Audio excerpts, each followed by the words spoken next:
ერთიანობიდან დაპირისპირების რეჟიმში გადასული ოპოზიცია ბოლო პერიოდში ისევ ერთიანობის აუცილებლობაზე ალაპარაკდა. ხელისუფლების ცვლილებების გზა რომ საერთო სტრატეგიასა და ერთობლივ ქმედებებში ამაზე სულ უფრო მეტი ოპოზიციური პარტია მიანიშნებს, მაგრამ სტრატეგია ან კონკრეტული გეგმა ჯერ ისევ არ არსებობს. ეროვნული ინტერესებზე დაფუძნებული თანამშრომლობისა და კოორდინაციის შეთავაზები ცოტა ხნის წინ სხვა პარტიებს ლელოდან მოუწოდეს, თუმცა ისიც დააკონკრეტეს, რომ გაერთიანებას არავისთან გეგმავენ და პოზიციონირებას დამოუკიდებელ პოლიტიკურ სუბიექტად აგრძელებენ. ერთიანი ფრონტის აუცილებლობაზე საუბრობს საბატიმროდან ცოტა ხნის წინ გათავისუფლებული ნიკა გვარამიაც. ვის რისი დათმობა მოუწევს და იქნება თუ არა წარმატებული გაერთიანების მორიგი მცდელობა. ამ კითხვებზე პასუხი სავარაუდოდ იმ დოკუმენტმა უნდა გასცეს, რომელზე მუშაობაც უკვე დაწყებულია და რომლის შინაარსაც ოპოზიცია ჯერ არ ასაჯაროვებს. დათია ტაბეშაძე გიამბობთ. ოპოზიციის გაერთიანება გამორიცხულია, რომ არ გამოვიდეს, ამაში ვარ ღრმად დარწმუნებული. ნიკა გვარამიას, რომელიც გაერთიანების მორიგ წრეზე წასვლის მომხრე ოპოზიციონერებიდან ერთ-ერთია, არ დაუკონკრეტებია რა აძლევს ოპტიმიზმის საფუძველს. ბოლო წელიწად ნახევრის განმავლობაში არაერთხელ ნაცადი გაერთიანების მოტივი ამ შემთხვევაშიც უცვლელად. ხელახალი საპარლამენტო არჩევნების ჩატარება და ხელისუფლებიდან ქართული ოცნების გაშვება რჩება. ახალი არც ისაა, რომ მიზნის მიღწევის საშუალებად შიდა პროტესტთან ერთად გარე აქტორების მხარდაჭერის მოპოვება სახელდება. თუმცა, რატომ ვერ ახორციელებდნენ მისიას აქამდე წარმატებით, პასუხი საერთო თამაშის წესების არარსებობაა, რაც საბოლოო ჯამში ისევ და ისევ ოპოზიციის იმიჯს აზიანებდა. მათი ამჟამინდელი მისია კი არის მოსახლეობა და დასავლეთი დაარწმუნონ, რომ ქვეყანაში ქართული ოცნების ჩამნაცვლებელი ალტერნატიული ძალა არსებობს. როგორ უნდა მოახერხონ ეს 8 ოპოზიციური ძალა, რომელთა შორის არიან ნაციონალური მოძრაობა და მისგან წასულების მიერ დაფუძნებული პარტიები, ეგრეთ წოდებული დემოკრატიული პარტიების ქცევის კოდექს აყალიბებენ და მას სავარაუდოდ კვირის ბოლოს გაასაჯაროვებენ.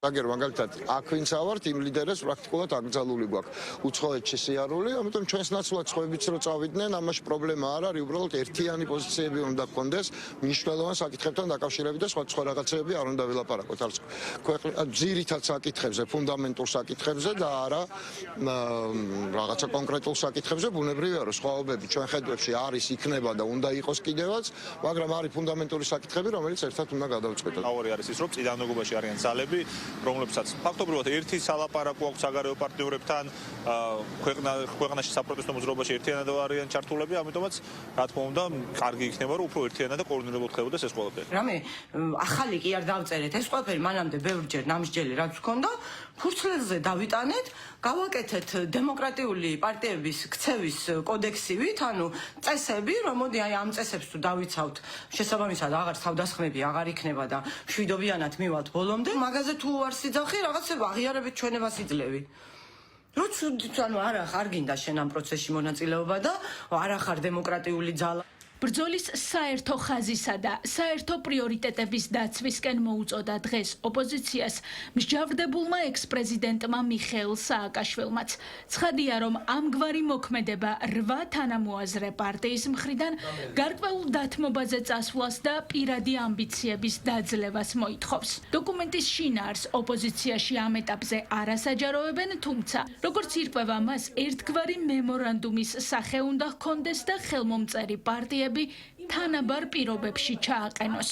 თავდაპირველად ამ დოკუმენტს ნაციონალური მოძრაობა არ უერთდებოდა, მოგვიანებით კი ერთობა ტექსტში მისი მოთხოვნების შეტანას დათანხმდა. ჯერ არ შექმნილ ახალ გაერთიანებას ძველი თანამოაზრეებიდან მხოლოდ გახარია საქართველოსთვის და ლელო ძლიერი საქართველო გაიმიჯნენ. ჩვენ ვერ ვხედავთ ჩვენი და ნაცური წარმომავლობის პარტიებთან ვერავითარ ერთობას. ეს არის ჩვენთვის წითელი ხაზი. ნებისმიერი მორიგი გაერთიანება ჩაფლავდება, ისევე როგორც ჩაფლავდა აქამდე არსებული გაერთიანებები. ამ ქვეყანას სჭირდება ახალი სამართლიანი თავისუფალი არჩევნები. სჭირდება ქვეყნის გათავისუფლება აი ამ რუსული მართლობისგან. ამაზე რა თქმა უნდა ჩვენ ვთანხმდებით. გვაქვს საკმაოდ კარგი კოორდინაცია, მათ შორის საგარეო ფრონტზე კოორდინაციისთვის ჩვენი საქმიანობის, რაც შეეხება პარტიულ საქმიანობას, პარტიულად ჩვენ დავაფიქსირეთ ჩვენი პოზიცია, რომ ვაპირებთ, რომ განმოვითაროთ ლელოს შესაძლებლობები, როგორც დამოუკიდებელი პარტიის. ვიზეც თქვენ ახლა მელაპარაკებით, არის სრულიად უიდეო და აზრისგან დაცლილი ოპოზიცია, რომელსაც ბევრჯერ აქვს ერთმანეთზე ნაღალატები. იაგო ხვიჩია ის ოპოზიციონერი ლიდერია, რომელიც მისი პარტიის მხრიდან ბოლო წლებში ერთობის სახელით გამართულ არც ერთ შეხვედრას არ უერთდებოდა. ხვიჩიას განცხადებით, მისი კოლეგების მოქმედების კურსი ტყუილსა და ღალატზეა დაფუძნებული, რითაც მოსახლეობის ნაწილი შეცდომაში განზრახ შეჰყავთ. სანამ გირჩი იყო პარლამენტში, არც ნარკოტიკებთან ბრძოლა იყო ასეთი გახურებული და მოსაწევის გამო ხალხს ციხეში არ სვამდნენ. არც მანქანების რეგულირებები და შეზღუდვები არ იყო ასე გაჭენებული, როგორც დღეს არის.